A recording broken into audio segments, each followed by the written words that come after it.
Kalau sampai darahnya menetes ke bumi, hujan tidak akan turun di bumi ini selama beberapa tahun. Tanah akan retak kekeringan dan rakyat akan mati kelaparan. Karena itu darahnya ku tampung dalam cawan emas. Aku khawatir tuanku raja belum mengenal kebesaran Kangkat. Sairandri menambahkan. Sementara percakapan itu berlangsung, seorang pengawal mengabarkan kedatangan Raden Utara diiringi Brihatnala yang ingin menghadap Baginda Raja. Persilahkan mereka menghadapku, kata Raja Wirata kepada pengawal itu. Kesempatan itu dipergunakan Kangka untuk membisikkan si pengawal agar Raden Utara datang menghadap sendirian. Jangan sampai Brihatnala ikut. Kangka berbuat demikian karena raja sedang marah. Ia tahu Brihatnala alias Arjuna pasti marah jika melihat pipi Kangka alias Yudhistira berdarah karena dia sangat menyayangi saudaranya. Raden Utara masuk dan menyembah Raja Wirata. Waktu menoleh ke arah Kangka hendak mengucapkan salam hormat, ia terkejut melihat darah kering di wajah lelaki itu. Raden Utara sadar Kangka tidak lain adalah Yudhistira yang agung. Tuanku raja, siapa yang telah melukai dia yang agung? Raden Utara bertanya dengan cemas. Raja Wirata memandang putranya lalu berkata, "Kenapa putraku?" "Aku melempar mukanya dengan dadu karena kelancangannya dan kesombongannya waktu aku sedang senang dan bangga karena kemenanganmu. Dia justru memperkecil arti kemenanganmu. Setiap kali aku memuji kesaktian dan keperkasaanmu, ia justru menyebut-nyebut kemahiran si banci. Aku memang telah melukainya, kuakui itu, tapi hal ini tak usah kita bicarakan lagi. Ceritakanlah bagaimana engkau bertempur sampai menang." Raden Utara merasa takut. Ia berkata, "Ya Dewata, Jagat Dewa Batara, ayah telah berbuat kesalahan besar. Berlututlah di hadapannya sekarang juga. Ayah, minta maaflah. Kalau tidak kita akan musnah dari akar sampai ke daun." Raja Wirata tidak mengerti maksud anaknya. Ia hanya duduk diam kebingungan. Tanpa menunggu lagi, Raden Utara segera berlutut di depan Yudhistira dan meminta maaf yang sebesar-besarnya. Melihat itu, Raja Wirata memeluk anaknya dan berkata, "Anakku, engkau benar-benar seorang kesatria. Aku tak sabar lagi menunggu ceritamu. Bagaimana engkau menaklukkan bala tentara Kurawa? Bagaimana engkau merebut kembali ternak dan harta benda kita?" Sambil menunduk kepala karena sangat malu, Raden Utara berkata, "Bukan aku yang menaklukkan musuh, ayah. Bukan aku yang mengambil ternak itu kembali. Semua itu dilakukan oleh seorang putra mahkota yang sangat sakti dan perkasa. Dia yang memukul mundur pasukan Kurawa dan merebut kembali semua ternak dan kekayaan kita. Aku tidak berbuat apa-apa." Raja Wirata tidak percaya akan apa yang didengarnya.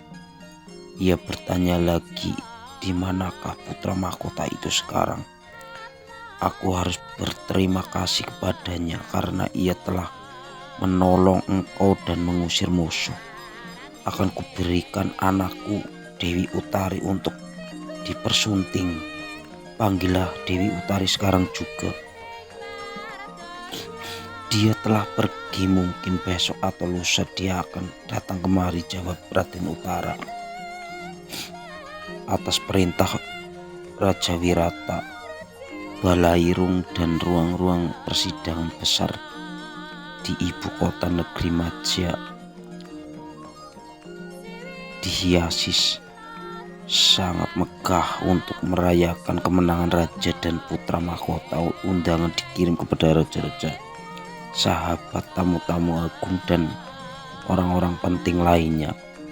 Pesta besar akan dilangsungkan di ibu kota negeri Wirata.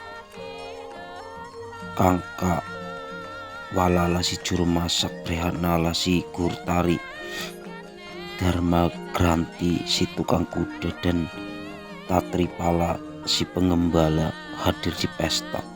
Sebenarnya mereka tidak diundang karena yang diundang hanya tamu-tamu agung dan orang-orang penting dalam pesta itu. Juga tampak si Sairandi, pelayan permaisuri. Hadirin berbisik-bisik membicarakan kehadiran mereka. Ada yang berkata bahwa mereka pantas diundang karena jasa mereka dalam peperangan yang baru lalu. Ada yang menyesalkan kenapa orang-orang seperti mereka diperbolehkan hadir dalam perjamuan besar itu. Bukankah mereka hanya sayasin, juru masak, guru tari, tukang kuda, gembala, dan pelayan? Ketika masuk ke dalam ruangan, Raja Wirata melihat Kangka Wala, juru masak, lain-lain duduk berjajar bersama para tamu. Raja sangat marah dan dengan kata-kata kasar menghina mereka karena sikap Raja Wirata yang keterlaluan. Maka tanpa ragu Pandawa menyatakan siapa diri mereka sebenarnya. Penyawaran telah dibuka. Para tamu bersorak-sorai dan menyambut mereka dengan tepuk tangan meriah.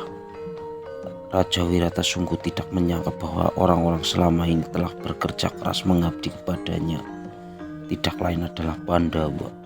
Raja Wirata segera meminta maaf dan di hadapan para tamu ia memeluk Kangka. Kemudian secara resmi ia mengumumkan bahwa ia menyerahkan negeri Wirata kepada Pandawa karena jasa-jasa mereka.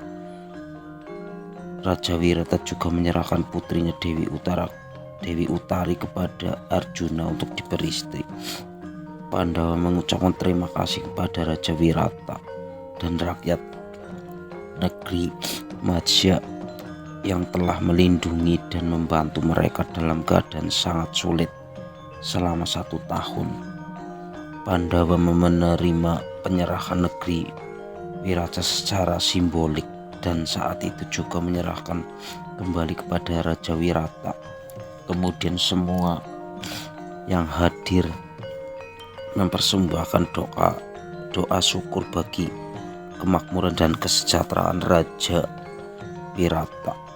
Arjuna menyela, ini tidak pantas karena Dewi Utari belajar musik dan tari-tari dari aku. Aku adalah gurunya. Aku lebih pantas menjadi ayahnya. Jika tidak ada yang berkeberatan, aku usulkan agar ia dinikahkan dengan putraku Raden Abimanyu.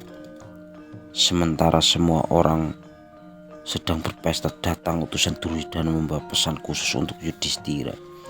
Setelah diperkenankan menghadap utusan itu berkata, "Wahai putra Dewi Kunti, Duryudana sangat menyayangkan tindakan Arjuna yang ceroboh dan Janjaya membiarkan dirinya dikenali orang sebelum tahun ke-13 habis.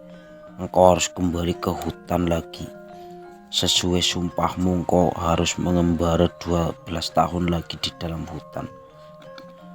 Dharma putra Yudhistira tersenyum dan berkata, "Utusan yang terhormat, kembalilah segera kepada Duryudana dan katakanlah kepadanya bahwa aku menyuruhnya bertanya kepada para tetua yang bijak dan cendekia tentang cara menghitung waktu.